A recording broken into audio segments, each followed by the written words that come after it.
Our coverage from SEC Media Days now on day 3 continues in Dallas, thanks to our friends at MyBookie.ag. We've been waiting to catch up with our new friend, Kalen DeBoer, the head football coach at Alabama. It's been a busy time for Coach. Yeah, I think we missed our June interview with you, so here we are in July. Here we go. Yeah. Here we go. The last time it was smoking hot at a golf course.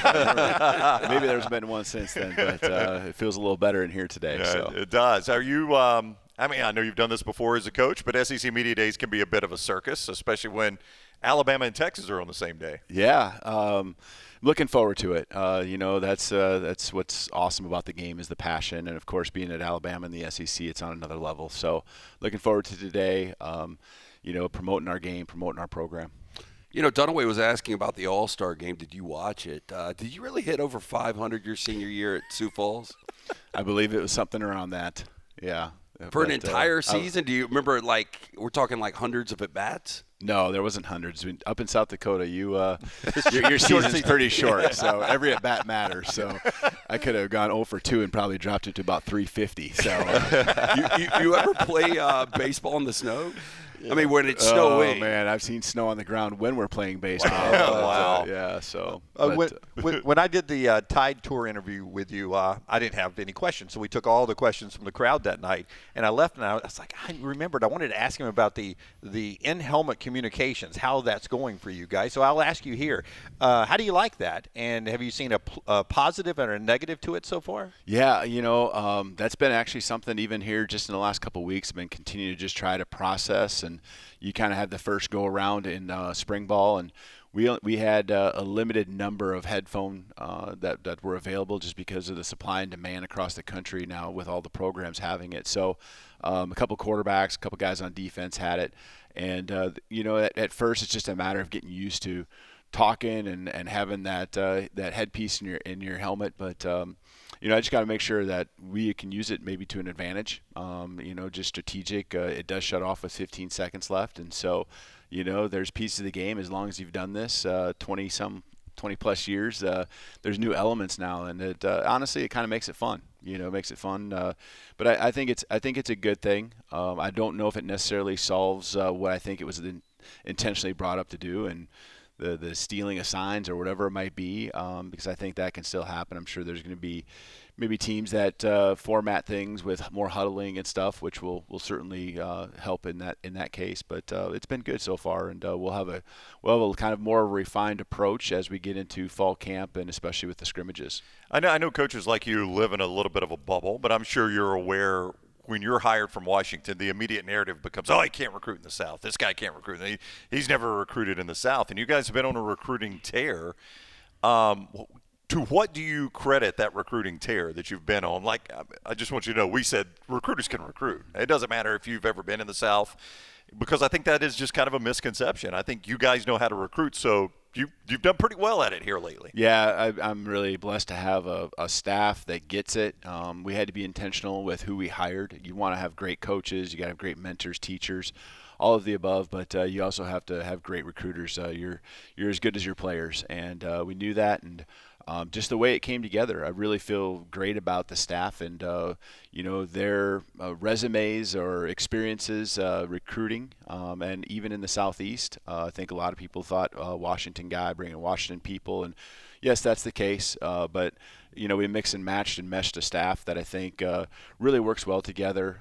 It's all hands on deck, and the staff has been extraordinary just in their approach, and we went to back to the basics of just building relationships, and we've really focused on that. And the more times we got guys to campus, the more that we really felt comfortable, first of all, with who we were bringing in our program, and of course I think the prospects felt more comfortable with our program and what the future looked like. You played for a national championship last year. What's the biggest difference in your roster from last year and this year? I mean, I know it's completely different. Mm-hmm. But what is the biggest difference? Well, I think every team has its different strengths and weaknesses, and just the places, I guess, probably that you'd highlight.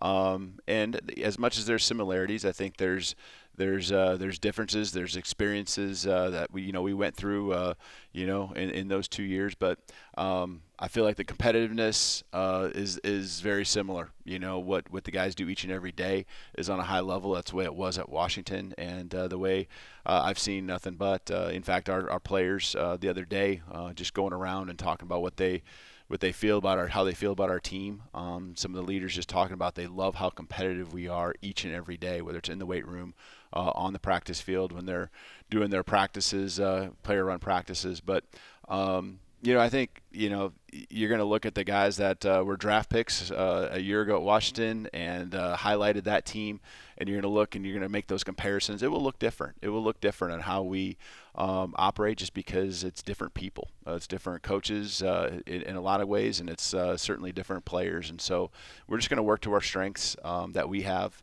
and they will probably be different in some areas than what it was and what it looked like a year ago. We'll give you a chance to show off your arm here before you leave. But we were talking with our buddy Andy Staples the other day, and he was talking about. You're laughing already. I was wondering what you were talking about, but I'm slowly figuring we got it out here. We got ice cream money in there for the kids, so it'll work out good. Yeah, more accuracy.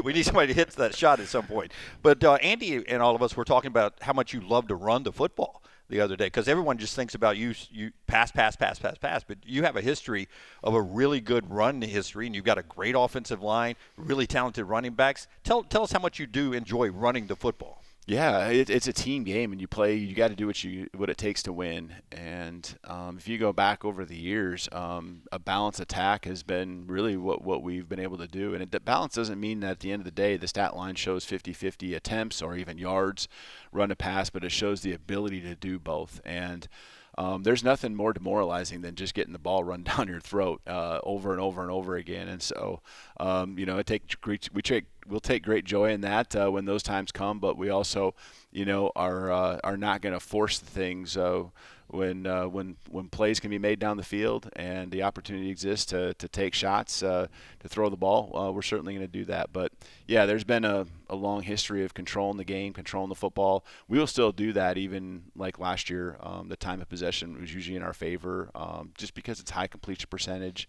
The ball's, in the hands of players, it's high percentage, and so the clock keeps running, and we keep the ball away from our opponent, play team football. There was a media member that kicked off SEC Media Days Monday, guy named Nick Saban, that picked Georgia and Texas to play for the SEC championship. Do you like? I mean, I have a theory, but go ahead. Yeah, I know your theory. Do you kind of like being slighted a little bit? Not just by Nick, because I do think when we leave here, I think these guys would agree. I think most media members are going to go Georgia, Texas. But we're historically bad at this. You should. Oh yeah, we are. Ain't no doubt. Yes. I've had it every way. It's fun having being selected as the top dog and just knowing you're going to take everyone's best shot, and I think that's going to be the case at Alabama anyway. But it's also fun to try to prove people wrong, and kind of within your confines of your building, kind of know that you're out to prove something special, something, and maybe there's a reason why in the predictions at the beginning of the season. But for us, we're just going to focus on what we can control, and right now the predictions really don't matter. It was what happens at the end of the season is what really matters. I believe Nick wanted to put the pressure on Georgia, Texas, and Ole Miss, and not do it for his new friend in Tuscaloosa. Yep. Let's give him a chance to win ice cream money for the kids. All right, mybookie.ag brings you everything. If you'll walk over there with Lance, Coach, we're gonna have a little fun here. We're gonna send you home with some parting gifts as well. Hey, do you drink coffee as well, Coach? I do not, actually. Yeah. You're not? No. Okay. Our friends at Next Round Coffee, though. So you just get up here, toe the line, and any of those buckets you make. That's right. There are envelopes stuffed full of money, because I know you need money. Two to make one. Is there a strategy you guys had in what's in the bucket? I think overhand is the strategy, but I see. I wasn't talking about tossing. I was wondering what was in the bucket.